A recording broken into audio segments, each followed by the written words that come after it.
Hello, everybody, and good morning. Shall we try that again? Good morning, everybody. Good morning. Excellent. Thank you. Hello, and welcome to the second day of the first ever Bioeconomy Festival in Europe. And as we heard yesterday, we're not just gathered here in Brussels, but we have more than 30 events happening all across Europe. There are about 3,000 people engaged in conversations, debates, film festivals, games, quizzes, contests, and other ways to get people thinking and talking about the bioeconomy in Europe. And we had a wonderful day full of great discussion, but I just want to give a shout out to the team at the exhibition booths, because they are handing out this, and we had Chiara yesterday coming up to talk to us about it. This morning at breakfast, I've got two kids, they're 9 and 11, and I just nonchalantly put it on the table and said, what do you think of this? Because they never know what I do, and I said, this is what I was talking about. And the 9-year-old found it really interesting because there's 80 flaps to open in the book, so he was busy opening the flap. And the 11-year-old looked at it and said, because I said, why don't you take it to school? And he said, P5, we're 11, Mum, we're not interested in that, that's too young. And I said, well, open it up and have a look. And then he started to read the information. And he said, do you know, Mummy, airplanes, we can make fuel for airplanes from potatoes and beetroots. I said, yeah, it's going to take a lot of them to make enough for the plane to go, but it's a great idea. And then he started to look through it. So he was really engaged in the content. So it's user-tested by my kids this morning. There are books downstairs in lots of different languages. Please take them home and use them, because it's a fantastic resource. And when kids start to get interested in it, they question, they look around and think, what else could this be? So I'm sure the next time we have either potatoes or beetroots at home, one of them's going to get smart saying, Mummy, we're eating airplane fuel. But it's a really good way to get people started. And I think the message that came through yesterday was dialogue, conversation, and we're going to have some of those difficult trade-off conversations about where we go from here. But let's start with getting people to think about things differently. So that was just my background today. Let me remind you, for those of you who are here, please put your mobile phones on silent. For those of you watching online, you can be disturbed by your phone if you wish. We would prefer not to. Also, we encourage you to use the social media hashtags to keep this conversation going. Yesterday, we got you to find people in the audience who are of a different generation of you to talk and take selfies, and we look forward to seeing those photos being shared with us. And also, just a reminder that please go and visit the exhibition area during the coffee breaks and the lunch, because this is, again, an opportunity to meet more people and find out more about some of the amazing projects that are going on. So, this first session is going to look back a little bit to see what is the history of the bioeconomy in Europe? Where did it come from? How did we get to the point where we're now so much more advanced? And we heard yesterday, we had a great speaker, Isabella from Guatemala, and she said, you know, Europe, you're so much further ahead in your thinking, and I wish in my region, which has rich biodiversity, that we had this same level of thinking and reflection and looking at the regulatory area. So there's a real opportunity here for Europe to do something. But we're going to explore in our first session how we got to this point. So I'm going to invite John Bell to come up and join me here. And we are joined remotely by Christian Paterman, who probably needs no introduction. Yes, that's great.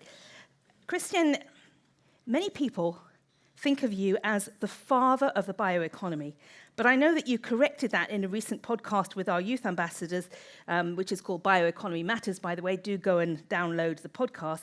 You said that actually you're the grandfather of the bioeconomy, so we congratulate you on that. But you introduced the concept of the knowledge-based bioeconomy when you were the program director for environment, that later became biotechnology, agriculture, and food, in that research department of the European Commission. So this is your DNA, this is your heritage.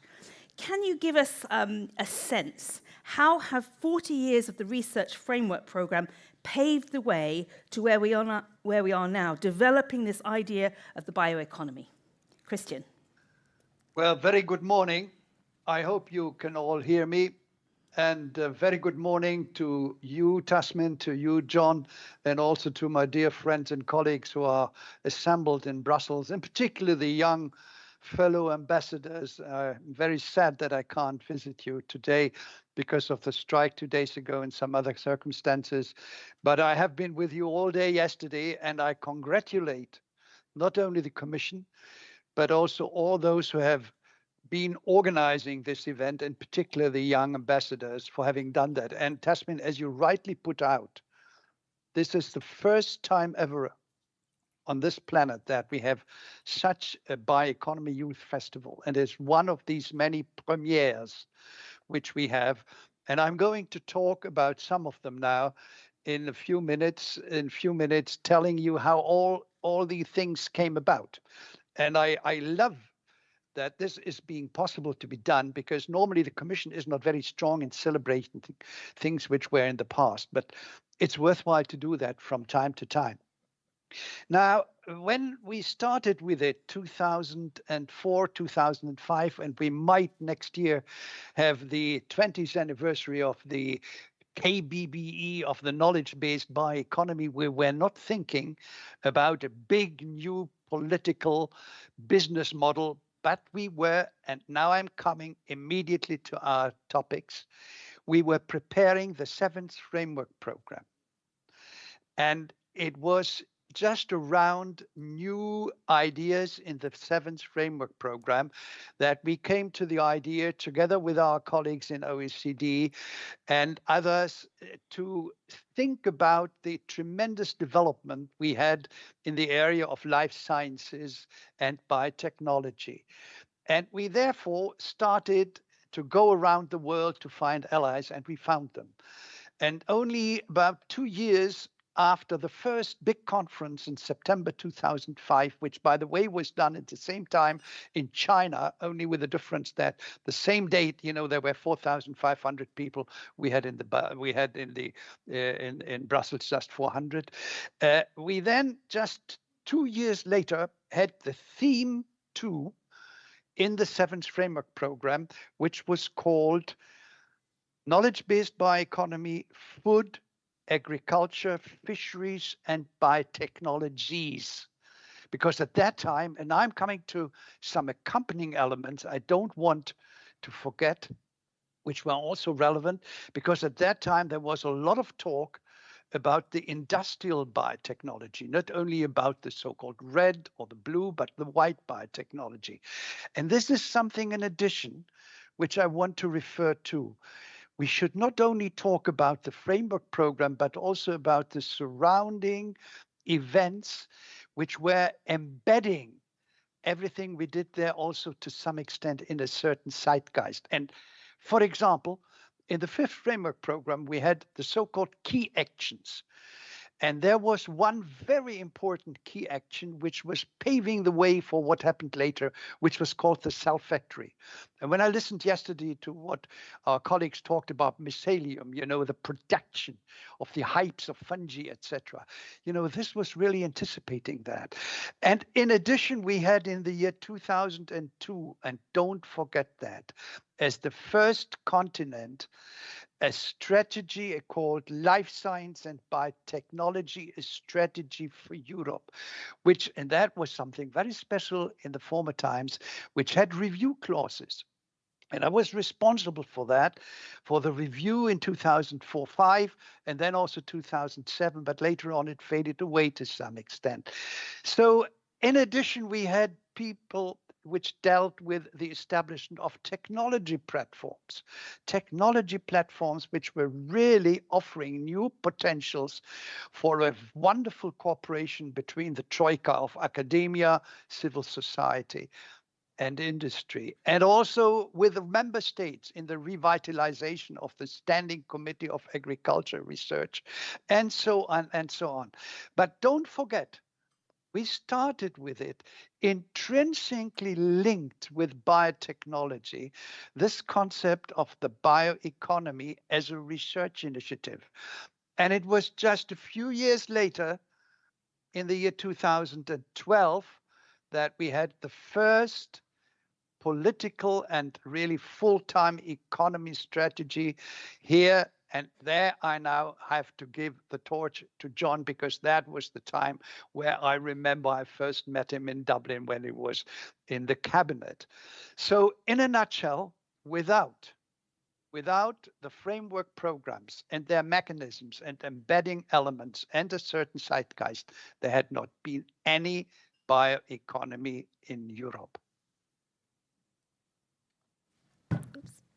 Apologies. You brought the room to silence as always, Christian. Come on. Good morning. They're starting to morning. understand what the intergenerational level of performance is going to be required here, as always, setting the standards. Good morning to you, Christian. Well, my schedule says dialogue between Christian and John.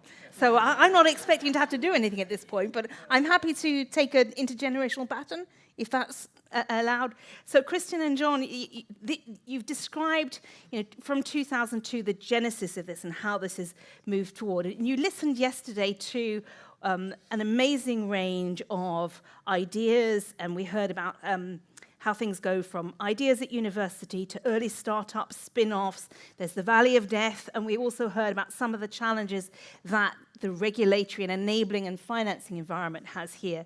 But when this is the year of the changeover, and we're looking forward to the time when Europe renews itself and reflects on its new mandate, and the bioeconomy has moved from a niche to now a norm to be very central. What would be your sort of advice looking forward? What do we need to do in Europe now to take this into the next step? So I think one of the things that this whole story tells us, so 40 years of the framework program, you see the purpose of research and innovation in what Europe is trying to do with member states and regions and communities, which is to look at the long term. It's the long-term vision where you can find ways of bringing together things that are very difficult to bring together sometimes today. So whether you're talking about the agenda for meeting our climate goals and our ecological integrity, or the future of farming, or how industry in an autonomous Europe is going to emerge, or how the potential conflict between different groups or different parts of Europe or different generations can be resolved.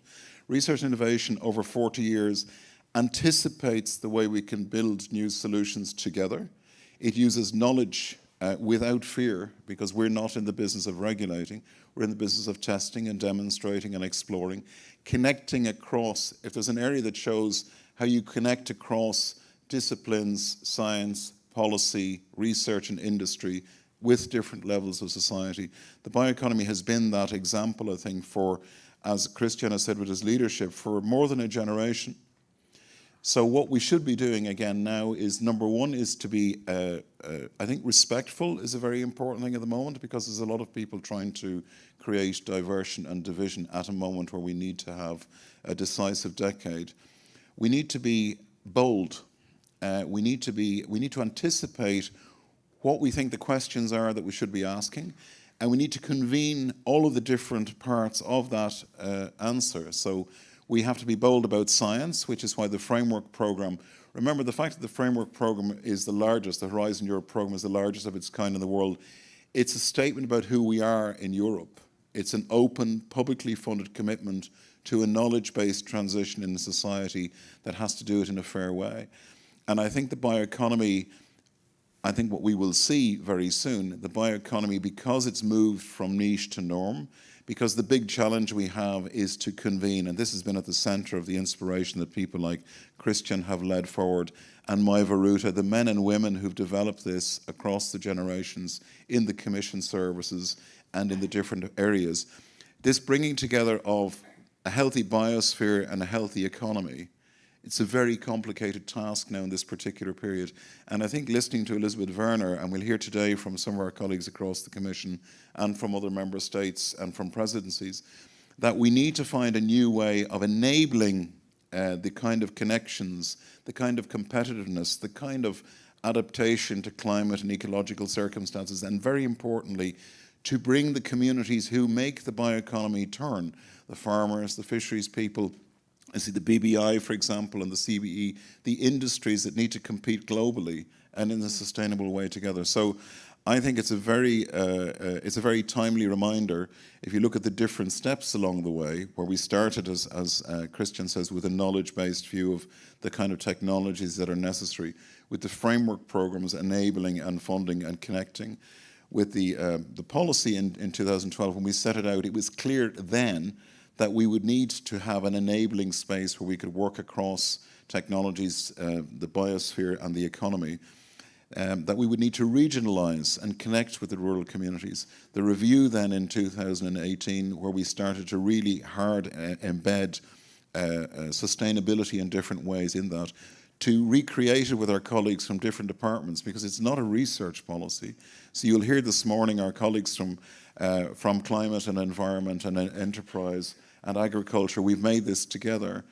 And now it comes back to a point where there is a real need to have a new enabling space to deal with autonomy, to deal with the new Europe that's coming, the Europe of 30, to deal with the boundary conditions that we have in terms of just transition or climate. So we've never, ever needed to have a bioeconomy space that brings us together as we do now. And I see many faces in the audience where there are people like Fabio who've been there from the beginning, member states, industrial partners, social partners, scientific partners. This has been co-created together. So that's why you have a script to stop Christian and myself from having a dialogue of men, which is long sentences. Okay. Christian, let me bring you back in, because John has described how something has gone from a sort of scientific and research, very theoretical, to something that is living, and a space now that needs to find dialogue and to deal with conflicts. When you thought of it initially from a research area, did you think then that it would be opening up such big questions like, how do we live our lives? What kind of countryside do we want? What kind of spaces do we want? What is the role of food production? Where do we get our materials? Did you have a sense that it might open questions that big, or was it just an interesting idea to pursue? Well, maybe I should recall as well what I forgot, that during these first years starting this decade, we were moving into sustainability. For all the young people who are here, probably this is not very easily to figure out, but we just started with the sustainability. And we had in 2002 the Joburg Summit, on global scales. And then we had the Gothenburg Summit for Europe in the year 2001. And we also started in 2001 with the Kalundborg Declaration for the Circular Economy. So at that time, we really had already a kind of perspective, for the global challenges we had at that time. We had post-Kyoto, and it was so good for me, when I started with the whole business, that I had been 7 years long, the environment director, what John is doing as well today. So we were never losing out of sight these planetary goals, etc. But, we were also very much convinced that the bioeconomy, and Mai Varuta said that one day, could only fly if it flies in the regions. So in addition, we were starting at that time with respect to these grand challenges with the 4 Fs: food, feed, fiber, fuel, which still are valid today and should be expanded. Okay, so that would be my answer to your question. Thank you. And we're just coming towards the end of this conversation between the two of you, but let me just take this opportunity to remind everyone that actually next week there's an opportunity to be part of the European Research and Innovations Days 2024. That's happening on the 20th and 21st of March. You're all very welcome to participate and continue this dialogue there. And there are going to be 2 sessions of particular interest.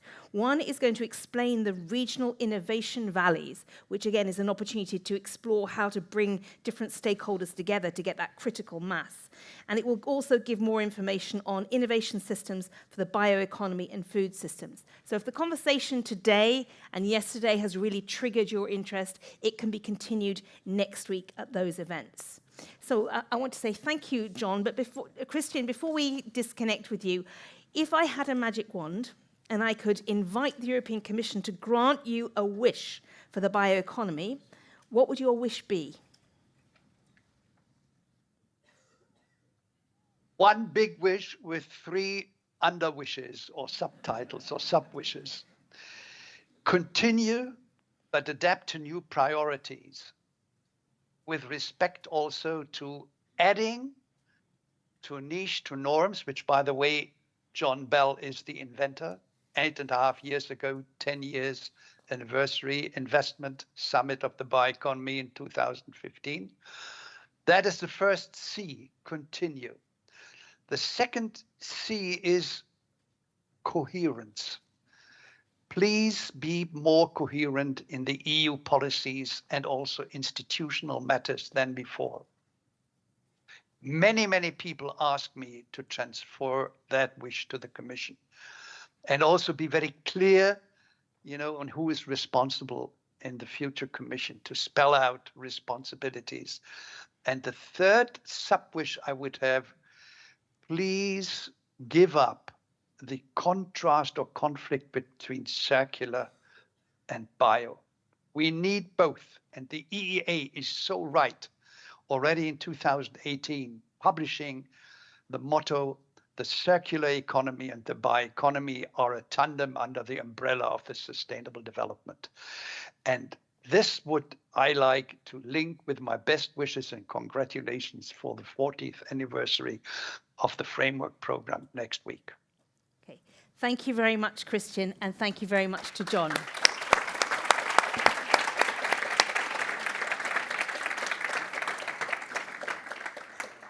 Thank you. So we now, as John mentioned, we're going to have an opportunity to hear from senior leadership across different parts of the European Commission, particularly to touch on that issue, the wish from Christian for coherence. So maybe we can already grant one of your wishes, Christian, in our next panel where we explore exactly how we make the connections between them all. So I'd like to come up and join me here on the panel, Marc Lemaitre, the Director General for DG RTD, William Neal, the advisor for the circular economy from DG Environment, Michael Niyar, the acting deputy director general for DG Agri, Christian Schreiber, the director for DG Grow, Christian Holzleitner, for the head of unit from DG Klima, and Sala Sastanainen from the Joint Research Centre, and you are the deputy director general. So please come and join me.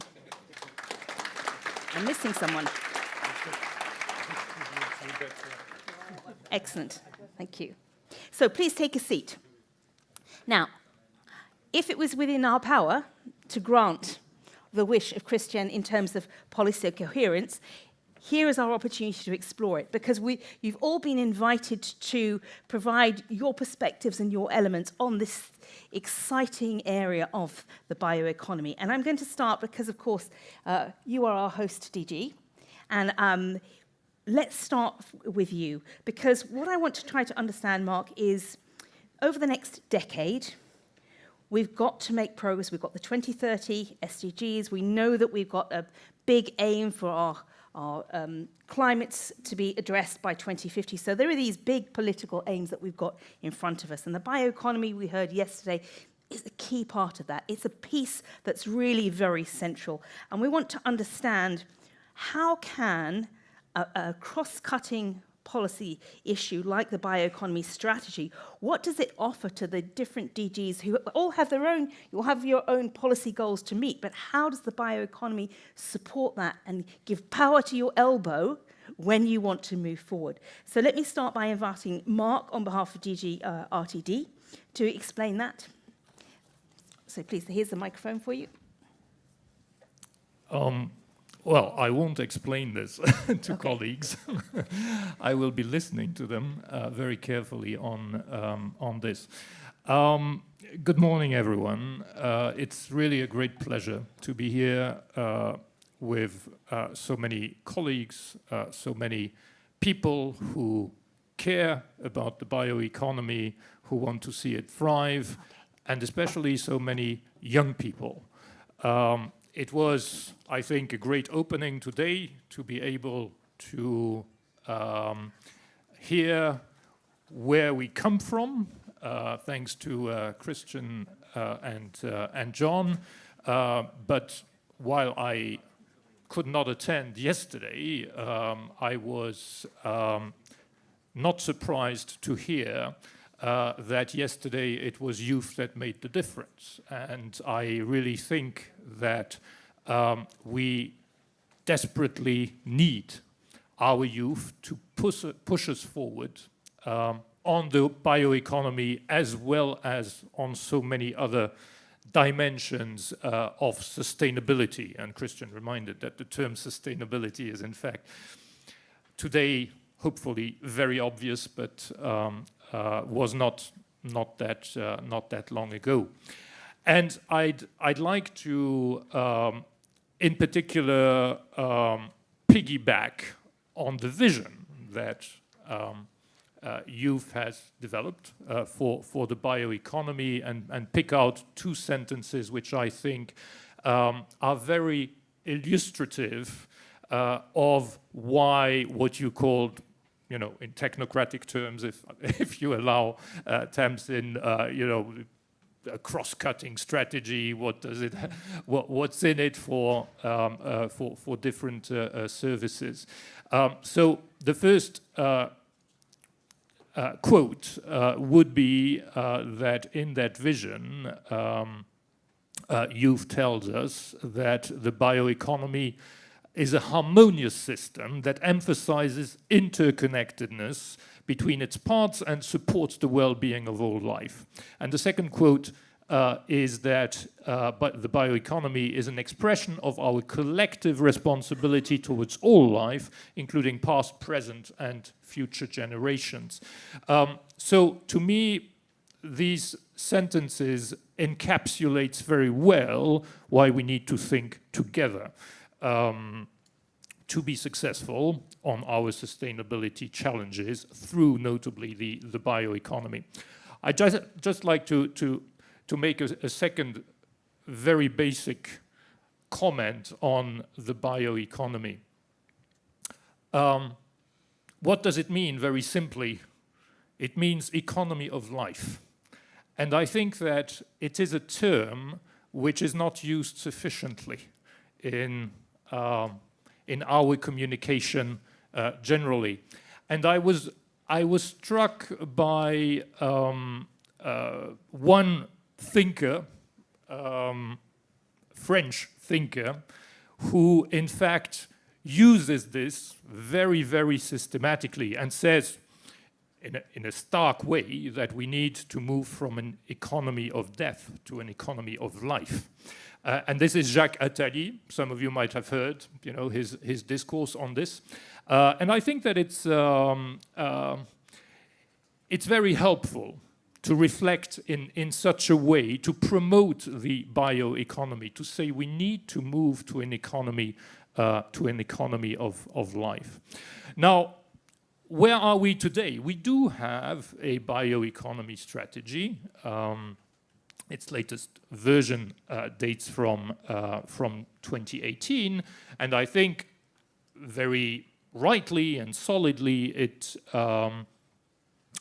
covers what needs to remain the three pillars of our sustainability temple, which is the planet, the people, and prosperity. And you still see these three Ps, in fact, as inspiring the way in which my service, DG RTD, is structured internally. The planet, clearly respecting planetary boundaries, eventually ensuring biodiversity, stopping pollution, and so on and so forth. The people, thinking about the opportunities for people and the fairness of the system to which we need to move, and the prosperity. And I heard you speak about trade-offs. Yes, of course, there are trade-offs, but to a very large extent, we can ensure prosperity within this new system, and we need to be confident about that this new system is in fact a system of opportunities, especially for the front runners that we should be as Europe here. We have put to quite some degree, I think, our money where that strategy is over the past years, investing very strongly in especially what I would call demonstrators, so biorefineries across Europe, with very promising innovations of key nature. I would just mention one, which is that, interestingly, we have now a well thought through strategy on waste, on municipal waste. We have high targets, but we don't yet have, in fact, the means to really valorize, especially organic waste in Europe. So we will be, collecting more and more organic waste, but we are not yet equipped to make the best out of that. And here we are making headway through innovation in order to make that happen. Now, turning to the future to end, but the future will be about listening also and especially to the colleagues surrounding me. Clearly, we need more innovation, and we need to move much, much faster. So we need to revisit, we believe, our strategy and make it a more forceful enabler. And three elements I think we should zoom in on. The first one is that we are not yet at a point where we have achieved significant scaling up when it comes to biorefineries and ultimately the demand for the products that are possible. Secondly, we do need to think about the medium to long term, because once we will be using biomass in a much more forceful way, we anticipate that there will be excessive demand for biomass compared to what is sustainably possible. And therefore, we need to reflect indeed on trade-offs, which I wouldn't call trade-offs. I would simply say go for what provides the highest added value. And with that, the third theme, valorization, of course, from an economic point of view, but also more generally from a sustainability and from a climate point of view. Excellent. Thank you very much. Let me now bring in William and the DG Environment's portfolio, which is, of course, very broad, but it's in an area that you know particularly well, which is the circular economy. What we're interested in finding out is how does the bioeconomy help you meet your policy objectives in DG Environment? How is this connectedness happening? Well, thanks, Tamsin.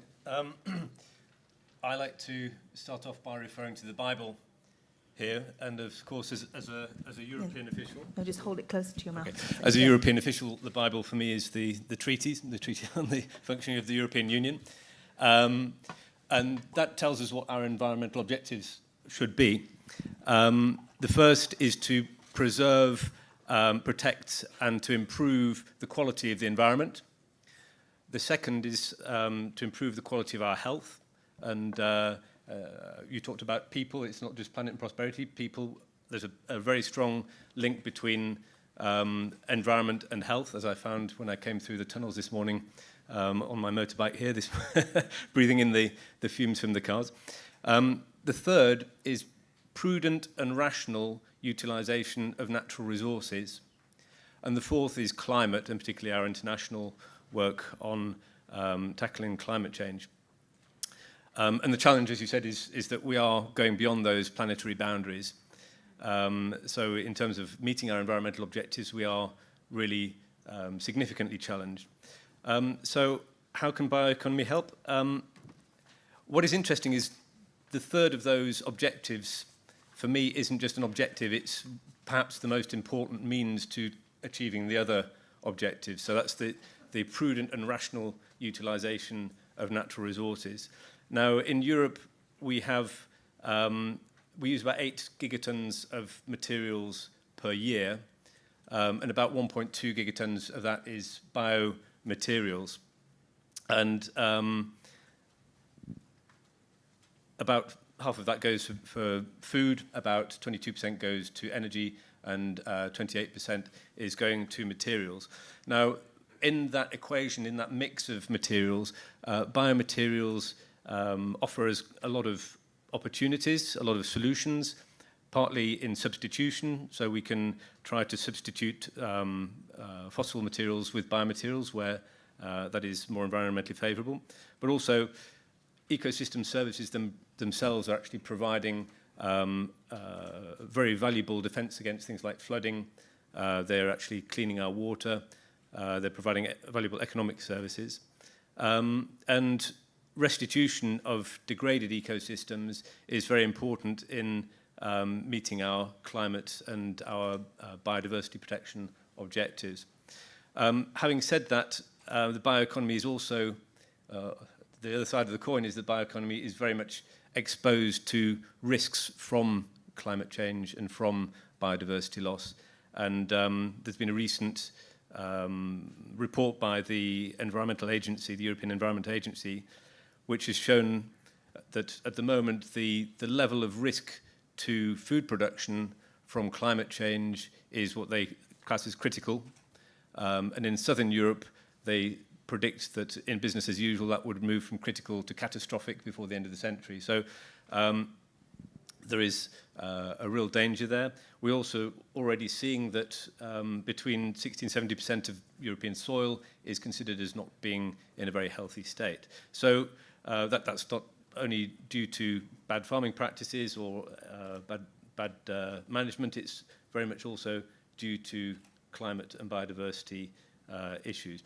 So dealing with that, I mean, it was great to hear Christian saying that there's nothing new under the sun, that circular economy and bioeconomy has really been talked about already for a couple of decades.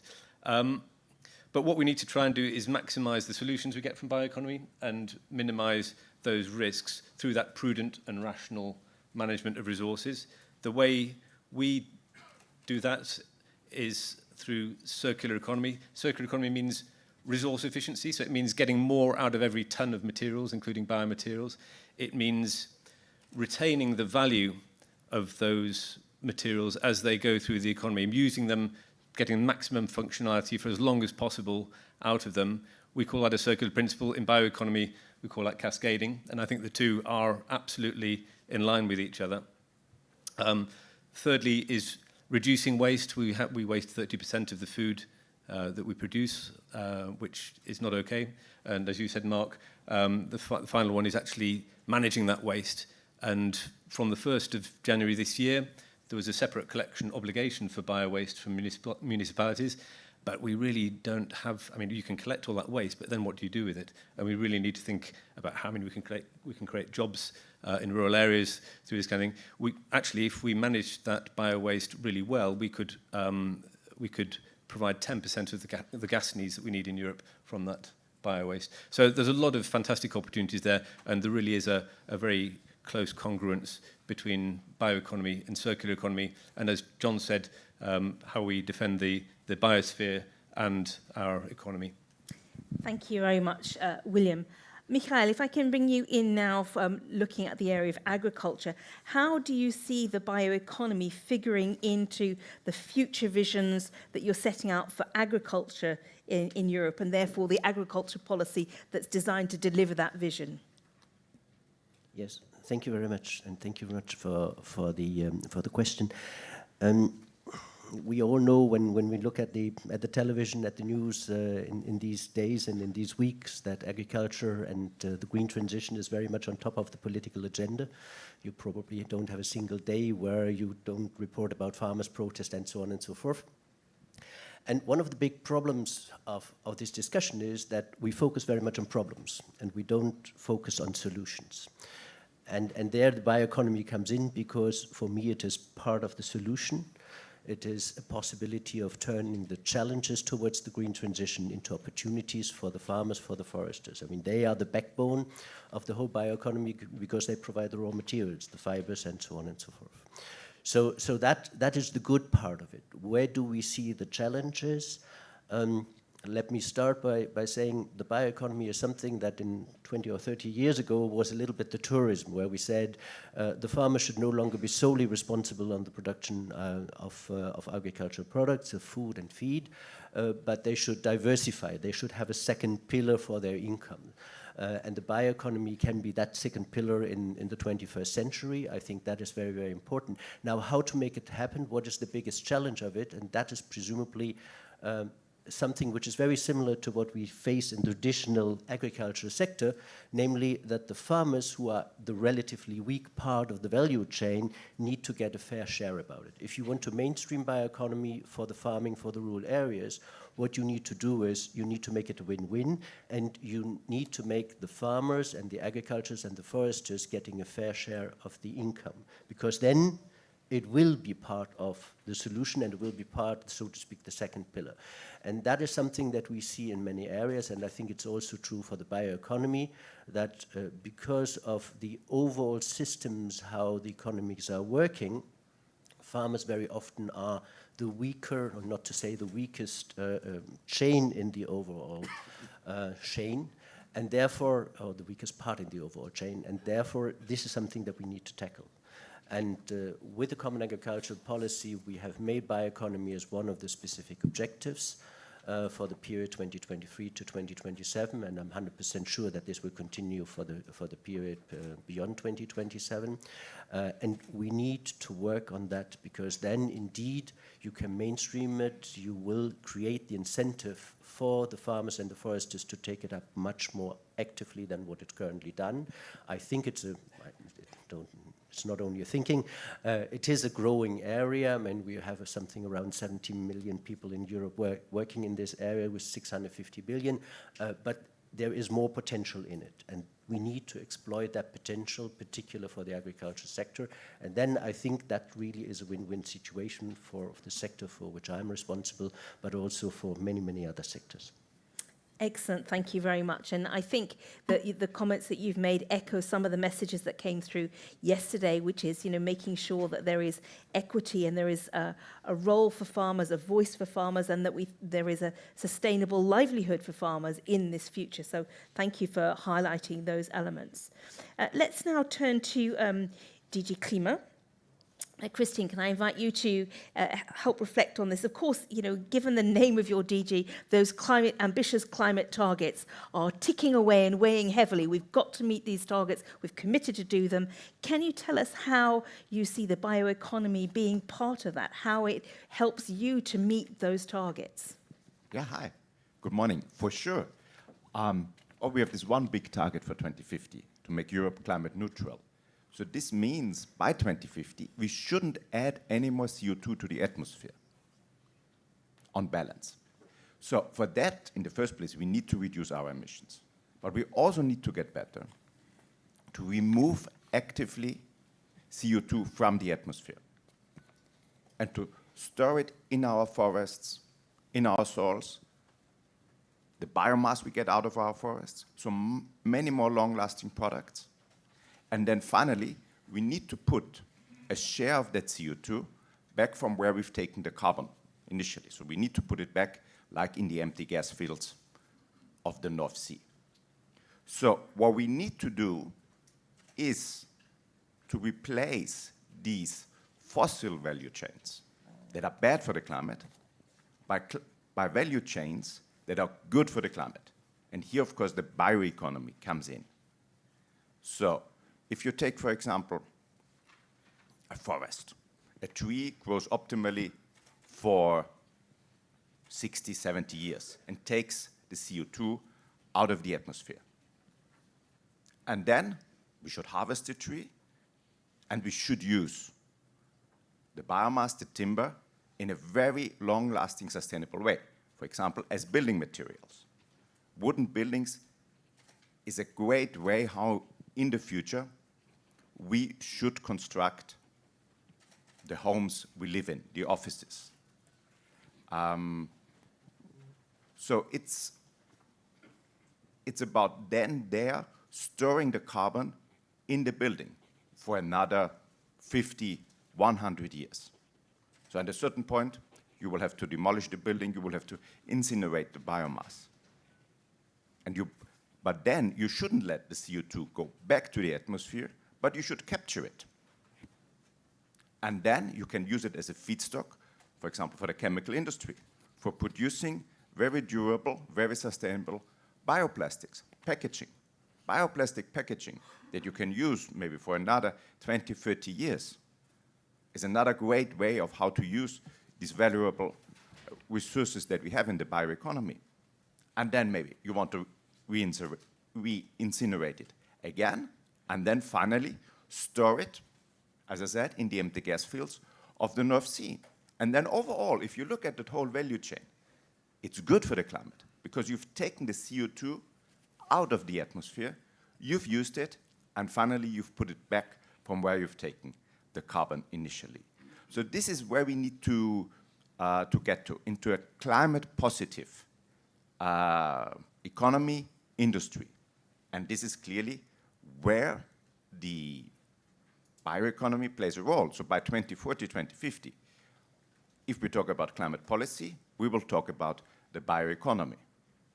Because this is from where we will get a large share of our carbon. And we'll always need carbon. Carbon itself is not a bad thing. We need it to eat. We need it as construction material. We need it in the chemical sector. But we must manage it in a much more sustainable way. And this will be one of the big challenges that we'll have in climate policy. Thank you very much. Kristen, let me invite you from a DG Grow perspective to give some input. We heard from Mark that the bioeconomy literally means the economy of life. And given that the economy is your remit, whether it's SMEs and industry, how do you see the bioeconomy as a concept, as a sort of cross-cutting theme, supporting the goals that you have for growth and for developing our economy? Yes, thank you very much. And I think it's great that we have all the different aspects of the Commission represented here working on the bioeconomy from the different angles. So how we come in, I would say, in this picture is that we've all heard how important the bioeconomy is, but we really also need a strong business case. And we have to make sure that we support this business case and that it's obvious for investors, for producers, for everyone alike. And what we also look at are the different sectors. And just a good transition from the previous speaker. If you take, for instance, the chemical industry, they need to become carbon neutral. So basically, your fossil fuels are an important input in terms of energy production, but they're also an important input into the production process. And there we have bioeconomy solutions, which can be really innovative and which can be really a game changer. So this is just one example. I'm also working on health and food. And what we need to make sure and where we come in is that we have all these wonderful innovations in Europe. We have all these SMEs and startups, but we have to make sure that they can scale. And there, there are two things which are needed. You need to make sure that it becomes attractive for investors, for banks to invest in them. But it's also important that you do away, I would say, with inherent disadvantages, because very often these processes are more expensive. And so we have to make sure that you really create a genuine level playing field, that these biosolutions actually come to the market. And I would join a colleague from DG Agri.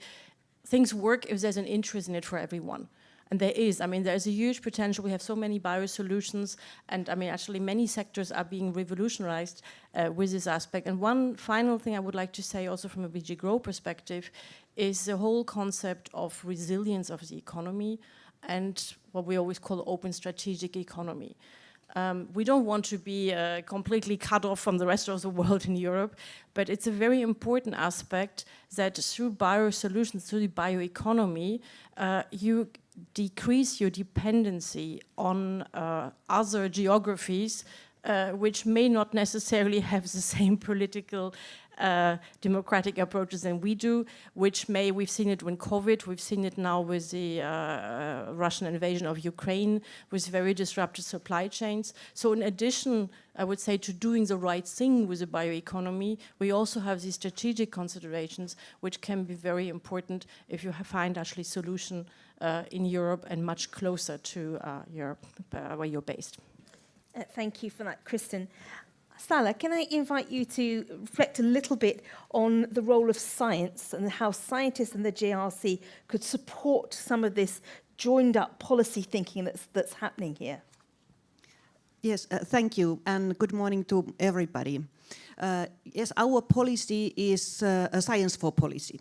So what we are aiming at the Joint Research Centre, so we are in a scientific service of the Commission. We provide evidence for the policy making, and that evidence goes to all these policy areas that you heard before. That way, I immediately take one aspect that the science can bring. It is actually coherence. We started this morning with Christian saying that also in the bioeconomy, in this discussion, we need coherence. So when the Commission is able to take the decisions on the basis of the evidence, of the knowledge, so the highest results of the scientific research, and when all the policy sides of the Commission also take these as a starting point, that brings coherence to our policies. So that is one aspect. We are bringing our evidence from the Joint Research Centre through the Knowledge Centre for Bioeconomy and then Bioeconomy Monitoring System. And these centre and the monitoring system, these support all these policies that have been mentioned: environment, climate, agriculture, industry, a single market. So it goes behind all of these.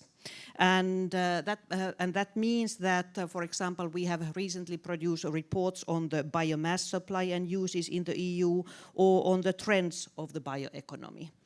So this type of we are working there behind and together with the policy DGs.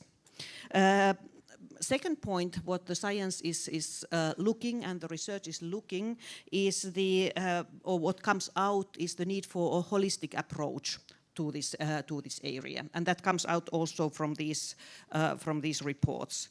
I know that the youth ambassadors called them trades-off between the difference. The attentions mark also brought that, and the aim is to holistically look and bring together the various goals. And in our report, we do observe this dependency of the biomass, materials, energy, and that is a growing dependency. Naturally, it is because we are trying to get out from the non-renewable aspect. So and that is the policy goal that the colleagues have been mentioned before. So we require increasingly more biomass from the primary systems, and then the pressures for the ecosystem are growing. And that is something that also the scientific results tell us. So it is this tension that we can also then deal through the science. So we look for the ways to reconcile the various aspects, to bring together the contrasting objectives through a sustainable management of natural resources, and also considering the climate resilience. So science can help us to bring solutions that were they looked for the biomass production, so that the ecosystems are taken into account. And this is also what comes out also from our research, that this requires innovation. It requires new uses of the biomass that offset the emissions, and also what our research says, that in Europe we do miss this technology transfer part from the innovation then to the industrial use. So absolutely the scaling up and this testing demonstration part in the industrial chain, that is needed. That's also confirmed by our research. In general, my final point is that naturally we have to then look that we are in general actually consuming more. So we are still, we are basing our actions on the growth, and that is something that we need to look. For me and for us from the scientific perspective, the bioeconomy and the circular economy are not they are not on the opposite sides, but these are precisely what has to bring together, so that also those products, the services, the processes from the bioeconomy, they have to take into account the circularity objectives. So we need to work more on the resource efficiency, on the reuse of the products, and that way enhancing actually these cascading uses of the biomass. So that is something that I would also can confirm that we do have a scientific basis results for these objectives. Thank you very much. So now we're going to try and be a little bit more concrete in each of these different policy areas to see what's the next step. How do we turn some of this, overall connectedness into real activities? And Kristen, if I can come to you from DG Growth to start, because we just heard from Salah that there is a bit of a challenge in the sense there's a limit to our biomass, and there are quite a lot of stresses already on that, and yet we also have a goal of scaling up the bioeconomy. So how do we, find a connection between that? How does that come together? Both a recognition of the limitations of, what we've got in terms of biomass and the need to prioritize and cascade, and yet also the importance of supporting a very dynamic and growing bioeconomy sector. I mean, as far as biomass is concerned, you obviously need to prioritize, but you also, it's not a question if, you have the old discussion on trade-off between food uses and other uses, but you have a lot of biomass which is actually not fit for food use. So you have to actually look at waste, which is often an integral part. It's actually not waste, but it's a very useful byproduct which can be very relevant. And also, let's not forget that you have many biosolutions which do not require biomass. As an example, for instance, you have in the food area, you have algae and huge new production possibilities to replace, for instance, if you like, that's quite well known, omega-3. If you have, fish oil capsules, so now you have actually possibilities to have biosolutions through algae. You have all the biomanufacturing in the health sector. So it's not, biomass is of course a very important aspect, but let's say very often you actually have byproducts, or we have, like in if you look at the wood industry, forest industry, you have very interesting uses of lignite, including in high-tech applications for the production process of electric batteries. So I would say you have to be aware of the trade-off, but I think the reality is actually much wider, and you have many, many possibilities to biosolutions and very important for the bioeconomy. And I would say the biggest problem is not the shortage in that respect, but it's more than the marketing possibilities, that you actually find the market, that you have this famous level playing field compared to other products. So I would say this is a bigger issue for us. Thank you. And just before I finish with you, in fact, yesterday afternoon we did have this conversation about how do we make bio-based products competitive with fossil-based products. And one of our panelists said, well, it will never be equivalent, and we shouldn't try to make bio-based products cheaper. We should just make sure that there is no market for fossil-based products, in which case you then have a competition between non-fossil-based products. So we're not aiming to make the bioeconomy products cheaper and therefore only using that as an advantage. So certainly that's an area of conversation and for further dialogue amongst our stakeholders. William, let me come to you now, and can you give me a sense of, really in concrete terms, how we translate some of these priorities into next steps, targets, and concrete things that you're going to do? Well, thank you very much. I think the next step, which is a big opportunity, is the new strategy for bioeconomy, which should be a sustainable and circular bioeconomy. And I think the existing strategy has already really enshrined that very successfully. And I think we have the political winds behind us. Just a year ago in March 2023, the European Council, which is really the highest body, if you like, between the member states, told us what it thought were the real drivers of competitiveness. And just speaking after Kristen, this is very much a part of DG Grow's vision. 7 drivers of competitiveness for Europe in the long term, one of which was circular economy. And they specifically also mentioned in relation to that bioeconomy. So we certainly have a strong impulse coming from the European political leaders there. And I actually think of, I mean, I'm sure many of you have seen the infographic, the most famous one of circular economy is a butterfly. Actually, one of the wings is the bioeconomy. You have the technical economy on one side, the bioeconomy on the other. And I think that the poor butterfly won't fly if it doesn't have 2 wings, and we really have to pay a lot of attention to the left-hand wing. The challenge that we have is that we have a lot of pressure on biomass.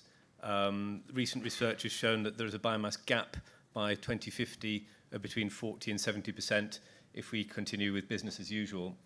Biomass gap means the gap between the demand, our needs that we need to meet, and the sustainable supply of that biomass. So this is where we really need to look at those efficiencies. As Christian said, prioritization is a very important part of that. Incentivization, as we talked about, in terms of trying to get some substitution, and also diversification of economic activities. So we need to also to break the sort of vicious circle of use of biomass and on the supply side, and generation of carbon emissions and damage to ecosystems and biodiversity. So we need to look at the demand side. We need to look at how we can curb the demand for virgin biomass by using more secondary materials, making those materials last longer, as Christian said, also for carbon sequestration, keeping them in their highest value use, keeping them locked into their highest function, and also strengthening the sort of nature positive economic developments, which can be achieved very much through bioeconomy. I mean, to conclude on that, I think biomaterials are important because they have a very high impact, but that means that they also have a very high potential. And so that sort of prudent and rational use of those materials that I mentioned before is extremely important. We do need coherence. We already have the existing bioeconomy strategy. We have our circular economy action plan. We have a biodiversity strategy. We have a stores strategy. We have a forest strategy. We need to ensure that all of those are very much working in coherence. And when it comes to making those choices, I think fundamental to it all is having very clear sustainability criteria. Now, we have that, for example, when we talk about renewable energies in the RED III directive. We need to look at what kind of sustainability criteria we need to be able to apply to other uses of biomass. We mentioned, I think it's Christian mentioned packaging, bio-based packaging, biodegradable packaging. We just issued guidance on that because it's so confusing. It isn't always necessarily sustainable. We have all kinds of problems if you mix bioplastics and non-bioplastics in terms of recycling. We need to make sure that we manage it well, and that there's clarity there, because I mean, businesses also need predictability, they need clarity, and they need that level playing field. So I think underlying it all, we need to have very clear sustainability criteria. Thank you for that. And actually, I'm reminded when you said biodegradable, that one of the questions my kids asked this morning is that when they opened the flap, it said biodegradable, and I found it hard to explain to them what was actually meant, because I suddenly thought, do you know what, I don't really know. I assumed it just means it breaks down, but I wasn't sure. In Finland, it could break down in 6 years, and in Greece in 6 weeks. I mean, so much depends on the conditions as well. Yeah. Okay, so at least I didn't tell my kids something wrong when I told them it means it will break down in the environment. So that's good. Okay, let's now come to Christian from DG Klima, please. Can you tell us a little bit more. You've recently undertaken some concrete activities within DG Klima that are linked to the bioeconomy. Can you take us through them so we can understand what we'd be seeing? Yeah, I can highlight two ones. The first one is the Innovation Fund, which is about the scale-up of industrial projects. So first of a kind project, taking those research projects that you are supporting here with Horizon and really testing it for the first time at an industrial scale. We have until 2030 around 60 to 80 billion for that from the revenues of the EU emission trading system. And we are very happy, it's a big success. We have a long pipeline of projects, and we have a lot of projects from the bioeconomy. So some of our biggest projects are from the bioeconomy, like the district heating plant in Stockholm that's run on biomass residues, and where we will capture the CO2 out of the waste gases and store it under the North Sea. So really producing climate positive heat. We have a lot of biorefineries there, a lot of waste to fuels and so on. So we are really seeing a big interest there. And of course, we want to make the European industry ready then for 2030, 2040, when we hope that those projects, with a higher price in the emission trading system, will become profitable by themselves.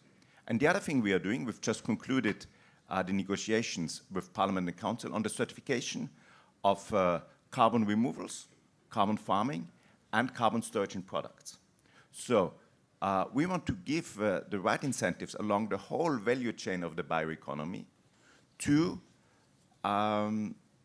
say how much carbon, how much additional carbon is stored in our forests, in our soils, if our farmers, if our foresters move to more sustainable practices.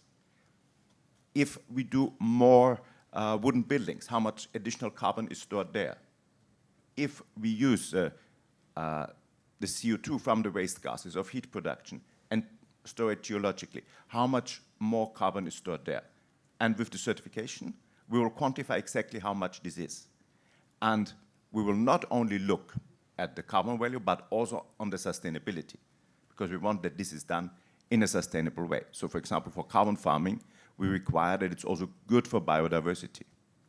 So, and this is currently on the voluntary market because there are a lot of companies interested in showing that their supply chain is sustainable, that they are going towards climate neutrality, and we, for the first time, can really offer a credible certification system for that. So it's globally the first time that a jurisdiction is putting out such a certification. And of course, we hope that those certificates in the long run, after 2030 towards 2040, can be integrated into our emission trading system, so to really create a level playing field and giving the economic advantage to the farmers, to the foresters, who take those additional efforts, and how can we improve then also their market position and ensure that everyone gets a fair share of these additional benefits that we can create through the bioeconomy. Thank you. So the Innovation Fund that you've mentioned, this is new money in effect, so it's not dipping into the existing EU budget where you've got to pull away from other priorities. It's actually an exciting, quite large amount of money that's newly generated that's going to provide that kind of opportunity for scale-up. And we heard yesterday, particularly from Jens Nielsen, who was explaining his experience in Denmark, where they're providing some of that startup capital, just how challenging that early stage can be. You can have a great idea, you can create a prototype, a pilot, but getting to scale is very capital intensive and it takes time, and that often, this is where the big failure rate happens because companies are waiting for regulatory process, they're waiting for certification, waiting for approval, and they just run out of money. So it's very good news to hear that that's being put in place. Yeah, and we really see that this, I think what is the key to success with the Innovation Fund is that it moves out of the research department of the companies into their operations.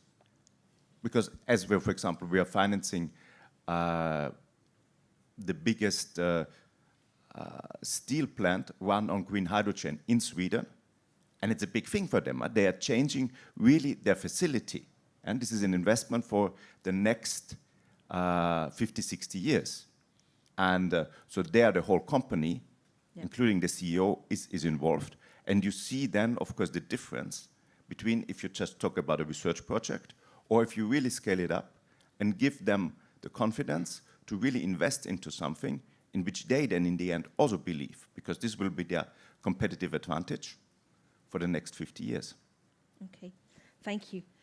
Michael, I saw that you were nodding as Christian was talking about finding a way to quantify and therefore financially support what farmers and foresters do in terms of supporting carbon capture and making sure that they play a role in this. So the question I have for you is, how do we get farmers fully behind the transformation and deeply involved in the bioeconomy transition? And how can you make sure that the bioeconomy is therefore written into the agricultural policies? When I'm talking to young farmers, since we're talking about youth as a driver, I think they're already very much along those lines. They see their business cases and they want to go into that direction of having a green transition. What we need to do is we need to get the business environment and we need to get the policy framework and we need to get the regulatory framework in order to unleash that potential. And there are two aspects from my side. The first one is, very often when you talk to policymakers, they're saying, okay, we need to do something. Where is the money? We're throwing money into a given sector and that will solve the problem. I don't believe in that. The real incentive will need to come from the sector itself. And there I'm back to what I said earlier. You need to make, I think Kerstin said business case, you need to get the right environment so that the farmers, the people who are working in the bioeconomy sector can actually make a profit out of it. That is the first one. And then you are asking yourself, what can public money do in order to support that? We have, of course, the research program, which is one bit. We also have the common agricultural policy. And there, what I'm seeing is that out of our 27 member states, 25 have identified the need in order to financially support the bioeconomy sector. And they have then provided certain specific targeted measure in order to do that. And one of the biggest challenge in that is that very often when we are talking about green transition, immediately, and we are having that discussion on a day-to-day basis sometimes, we are very often thinking about, okay, what is the behavioral attitude that you want to see in a given sector? And then you support this financially. But the behavioral attitude often doesn't change things in a very lasting, in a very sustainable way. The other possibility is that you move much more into investments. And I think this is really something that we should focus more. The country that I know best is providing less than 10% of the money devoted in Germany to the common agricultural policy to sustainable investments, which means that 90% goes into behavioral support, which is very good. This is all very fine. But of course, the behavioral support or the behavior of farmers or foresters can change from one year to the next. So in this year, you provide support for a certain attitude. Next year, the farmers are saying this is no longer economically viable for us, so I'm discontinuing that. And then you have lost the benefit. When you go into investments, the situation is different. Once you have made an investment in modern machinery and in facilities, then that investment normally stays there and it's used by the farmers. And the last point probably on this particular thing is how much you can do with public money. There will never be enough public money in order to drive or to make this a success. So what you need to do is, once again, talking about the business case, you need to get the banks, you need to get the financial sector involved to buy into that and saying, this is something where I really want to invest for, and I think there is a lot of good initiatives going on across all the departments of the Commission to making sure that the financial sector has an incentive about the sustainability labels that you have and so on and so forth. And I think if we go into that, then the public money that you have available together with the private money can really make the big difference. Thank you. You've just mentioned behaviour, and that gives me a very nice bridge to coming to ask Sala to help us think through the consumer aspect, because one of the key messages that came from our youth ambassador is we've got to change our method of production. We have an economy that's very heavily linear, and we produce for consumers, so consumers are part of this. How do we find out, how do we ensure that consumption becomes more sustainable? How do we work on that sort of demand-side consumer element? Indeed, that's a good continuation, because when we want to make the changes and increase the bioeconomy, we have to come also that way end user when it's a consumer. And what is important that there is a collaboration in the whole chain there in this entire bio-based supply chains. The burden cannot be only on the primary producer. But we have to look what affects what is the behavioral side of the consumers. So it is this type of the sustainable consumption models that we would need to improve. And that is also then the outcome is indeed, or this result is supported by scientific evidence. But then behavioral sciences, it's more difficult to tell actually then, and to see that which are the precise measures that make the consumers change their behavior. One aspect what influences is the transparency.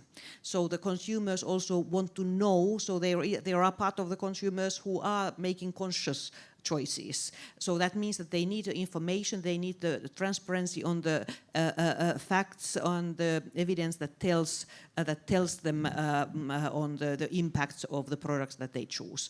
And there, to build this type of the trust of the consumers, our scientists, they work, for example, on the consumer footprint calculator, or the carbon crediting scheme for the EU as part of the carbon removal certification. So these are that type of the results of this scientific work that could help.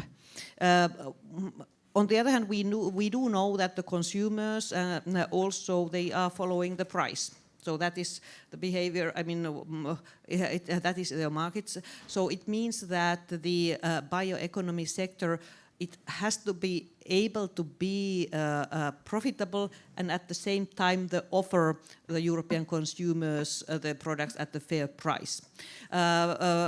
And that is indeed the difficult chain. I think the colleagues have already then give the examples on what to bring there. What we can say that from the macroeconomic point of view, the good news is that the bioeconomy sector is quite stable against the shocks. If we were looking, for example, the pandemic time, when the European economy, EU economy decreased by 4%, the bioeconomy was stable. It's only about 0.4%. So that way, it can be that way a sector, and maybe this type of transparency also tells the consumers that if we are actually then trusting on the European economy, even during then the crisis times, it can't be something that brings then the, let's say, stable products to them. On the still then, one aspect is that what we need to look is the competition for land and pressure for land from the EU policies, so going beyond the consumers. So there we are making research on the impacts of the bioeconomy policies on the land system, and that supports the integrated land use. That can be then assessed. So if we are taking something what is for example being developed is agrivoltaics.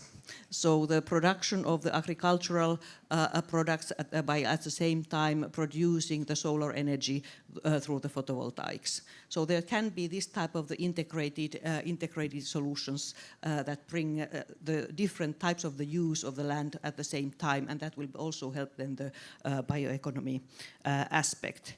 So the bioeconomy is an enabler. And my last point is that we do need continuous research. We need also then the skills to develop, to take into account the new ways that are needed in the bioeconomy. So bioeconomy also is about the people. So we are consumers, but it is about the skilled workforce, indeed from the production until then the research that is needed at the Europe to bring this area forward. Thank you. Thank you. I'm now going to be asking for your input. So if you could get out your smartphones, because we're going to use Slido, and we're going to ask you a question that the panel can then respond to. So we'll show you the Slido code up on the screen in case you need to look into it again, because we're going to have a word cloud.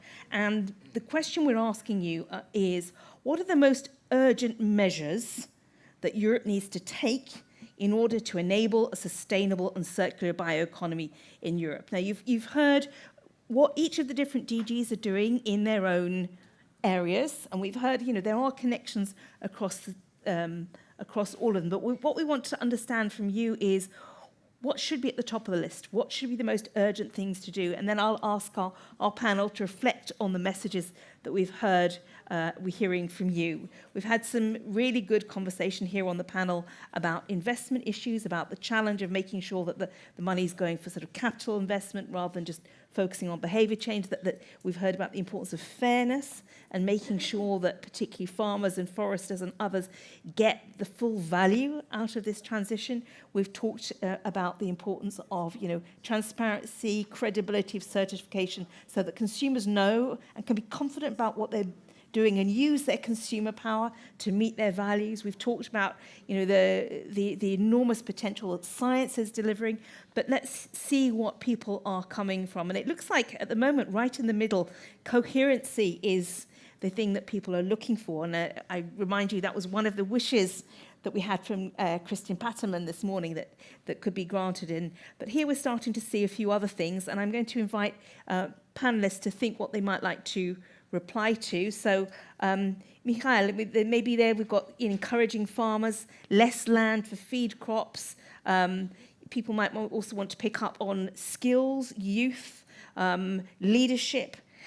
We've got solving Europe's energy issues. We've got a message, it's not only carbon. Issues of smart regulation. So profitability, market hurdles, maybe that comes to you, Kristen, to pick up on some of those issues. So panel members, grab your microphones and you're welcome to comment on any of these that that really speak to you. So we've got concerns about biofuels, sustainable carbon feedstocks, messages about degrowth, that we're sort of still in the process of saying, let's be competitive, let's grow, but actually maybe we should address all that. Mark, we've got the question of stable R&I landscape, so making sure we're clear on a long enough term so that people can understand what they're looking for. So, William, you've been brave, you've gone for the microphone first, so pick something you'd like to comment on. Oh, there's so much, gosh. There's quite a few related to costs and investment and so on, which I think has come up a few times in terms of the relative costs. And I think what Sally was just saying about the very important work that the JRC is doing on life cycle assessment. We need to look at the whole life cycle. That's a very important part of it, along with what I talked about sustainability criteria. We need to look at the life cycle. On skills, yes, I mean, I think any transition that you talk about, you need to, if you talk about going from niche to mainstream, you really need to look at how, the skills that you need to make that happen. That's one I'd certainly agree with. When it comes to ending growth and sufficiency and so on, I mean, circularity is about decoupling well-being, economic growth, if you like, from resource use and the impacts of that resource use. So in the perfect world that we see, a perfect circular paradise, you would be able to keep your levels of well-being whilst reducing the impacts of the resource use in doing that. Policy coherence makes absolute sense, of course, and I think not only the Directorates General that are represented here, but there are a few more, such as employment and skills, which we certainly need to bring into the family. So, very interesting set of reactions. Michal, maybe you'd like to pick up on a couple, the rural-urban cooperation, you're bringing the sort of farming and rural areas more closely connected into the urban space, because it's not just food, it's also environment. Maybe you'd like to touch on that, and also, you know, how we support farmers. Yeah, we've got, let me just explain why you've seen a little elephant on that. That's because yesterday we asked people, what's the elephant in the room that people aren't talking about? And so if we've got a little elephant on there, I'm sure that's a reminder to say, this is the tough stuff. This is where we have to acknowledge that this is a dramatic change across everything we do. And I think whoever put that on there, I will bring that message that we got yesterday. And Adelaide R., who's from Future for Climate, co-founder here in Belgium, said very clearly, it's the end of everything we've known, in the sense that every aspect of our economy and the way that we do things, the way we think about it, has to change. So maybe the little elephant in the room is a message encouraging you to say, how radical can you be in your thinking in going forward? Nature positive solutions. Is this something that speaks to Christian from Klima? Maybe you'd like to comment on that and a couple of the other elements that you see there?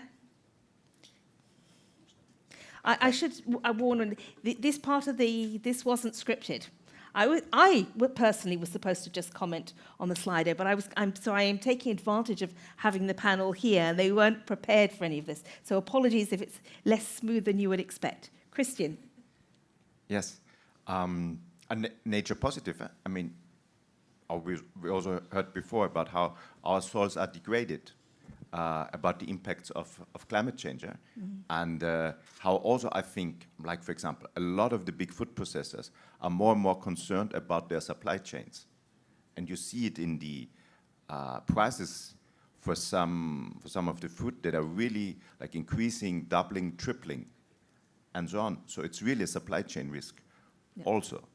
And what I would say overall, because there's so much going on there, and and we in Brussels, we cannot regulate each single thing.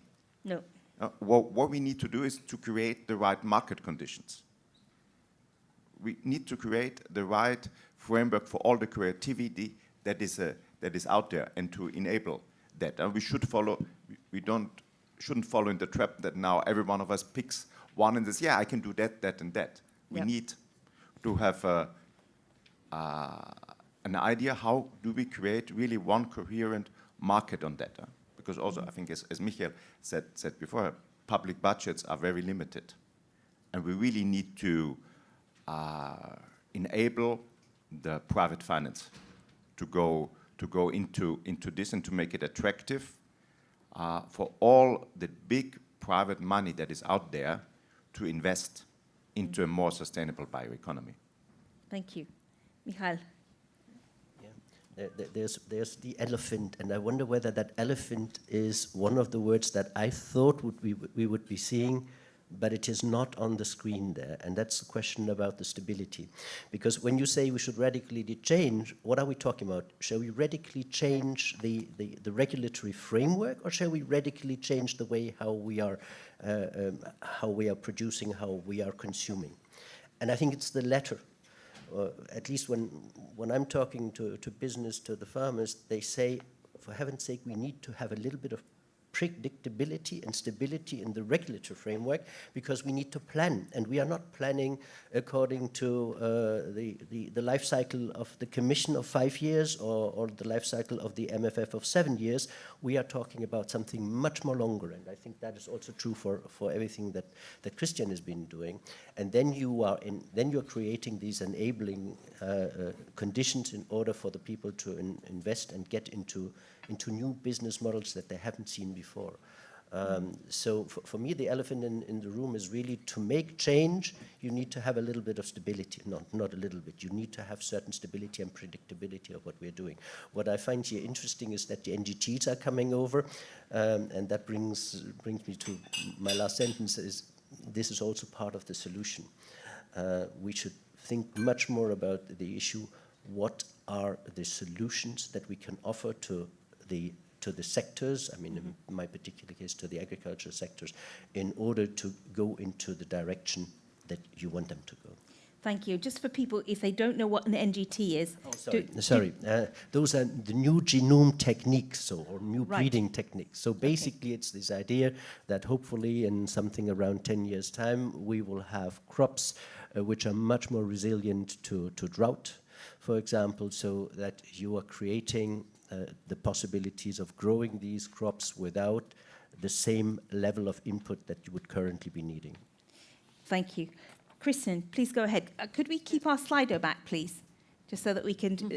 I would have, but I remember the words. You remember the words you were going to speak on. Yes, thank you. No, I would just like to briefly pick also the policy and regulatory coherence, and then use, because after all, this is what we're here for today. So, on the regulatory and policy coherence, I think I mean, this is.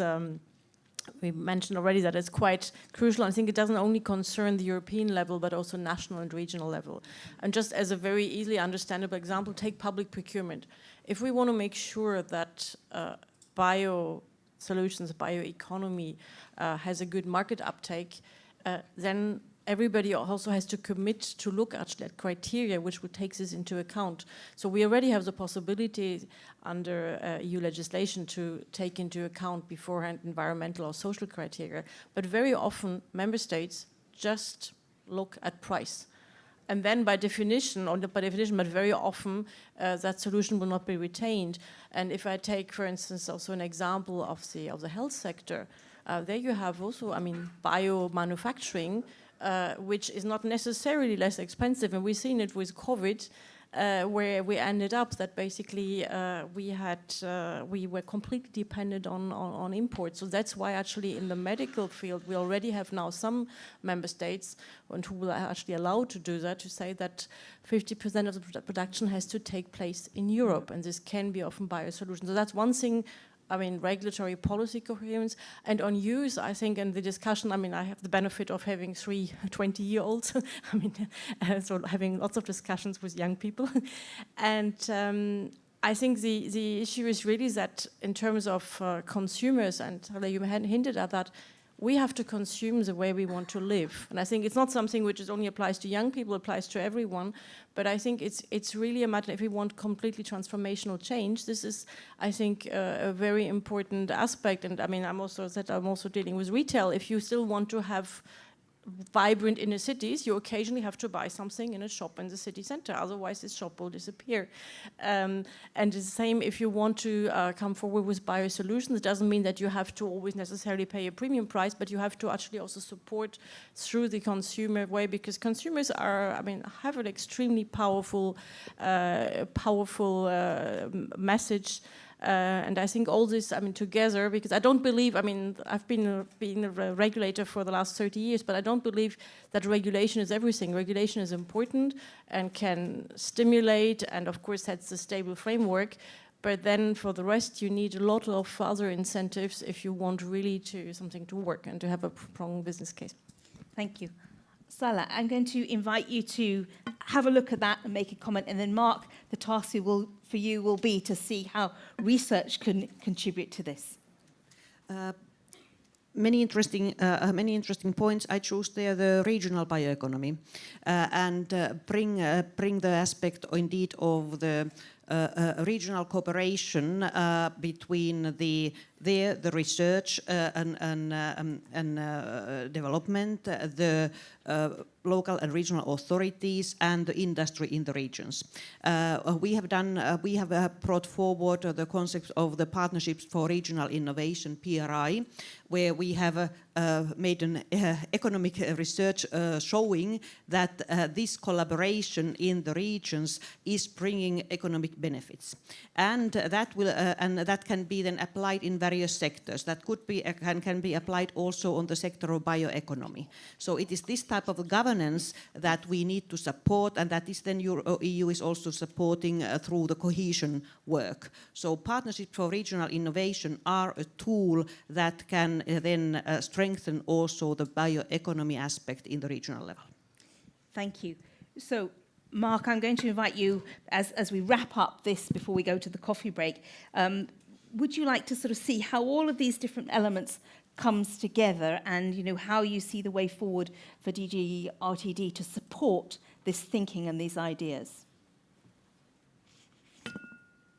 Yeah, thanks very much, Tamsin, and thanks to all colleagues and to those in the audience who chipped in as well.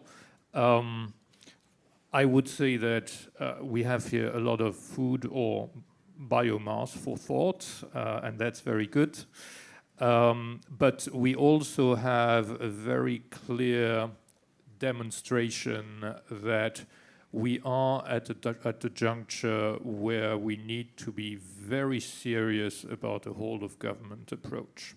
So I don't want particularly to speak about the research end, you know. I think it's bad after this discussion to break things down too much. What I do retain as essential elements for a successful whole of government approach from here is first the starting point of science. What is science telling us to inform the right kind of policy making? And I think in the past, and arguably perhaps even to a certain extent today, we have fallen short of looking at the science. And this is why we had, I don't know what opinions are in this room on this, but why we had initial public policy on biofuels, which was amazing in terms of cost and in terms of ultimate sustainability or not of these. And today we do not have the luxury to make mistakes anymore. And this is why we really need to be very serious about the science. Then coming to the growing elephant there, yes, it is about a lot of fundamental changes ultimately, and to create the right conditions for some very fundamental transformations. Nudging is simply not enough. You do need to have, yes, predictability, but a fit-for-purpose overall regulatory environment, so that we do have the right business cases as well. I mean, let's not forget today, why is the linear economy so successful? Well, because we don't count externalities, and we just allow the linear economy to hide some costs, some collective costs to all of us. And we need to rethink all of that. So there is a lot, I believe, I'm not a regulatory fanatic, but there is a lot that needs to be put in place to orient future societal behaviors and future market makers, both on the demand and on the supply side, in the direction of sustainability. I think it was it William who was talking about sustainability criteria.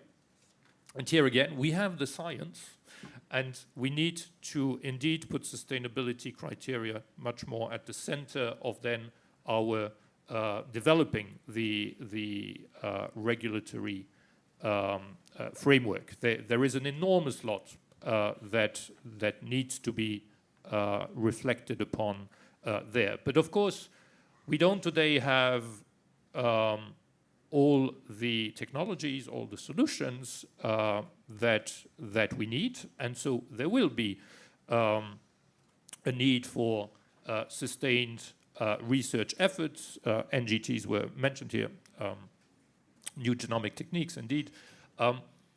Because talking about the biomass gap, well, is this something which is absolutely fixed?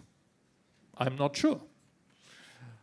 You know, biomass, the creation of biomass can also be accelerated. So, so certainly, you know, there is a lot still that we can discover in terms of solution to help us in our quest for sustainability, and we should definitely do that. But again, I would really put quite a bit of emphasis on the regulatory aspects of things, because they determine ultimately whether we indeed go for what brings the highest societal value, thinking about cascading and, you know, many other considerations here. But for that, we need to think all together, and I end with the very dominant word, which was in different expressions in the word cloud, which is indeed coherence. Can we say a warm thank you to this panel for sharing their perspectives?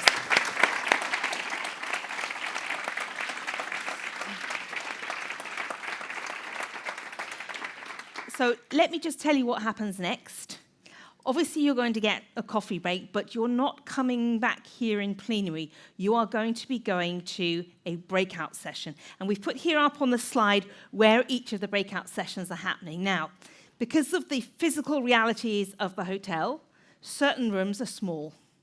And some of our rooms have been overbooked. They've turned out to be more popular than we thought. So if you're going to be in room 1 or 2, session 1 or 2, they are overbooked. So it will be first come, first serve, but we have a listening room, which is called the Oslo room.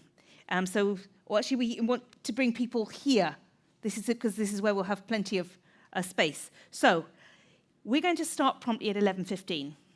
You have half an hour for your coffee break.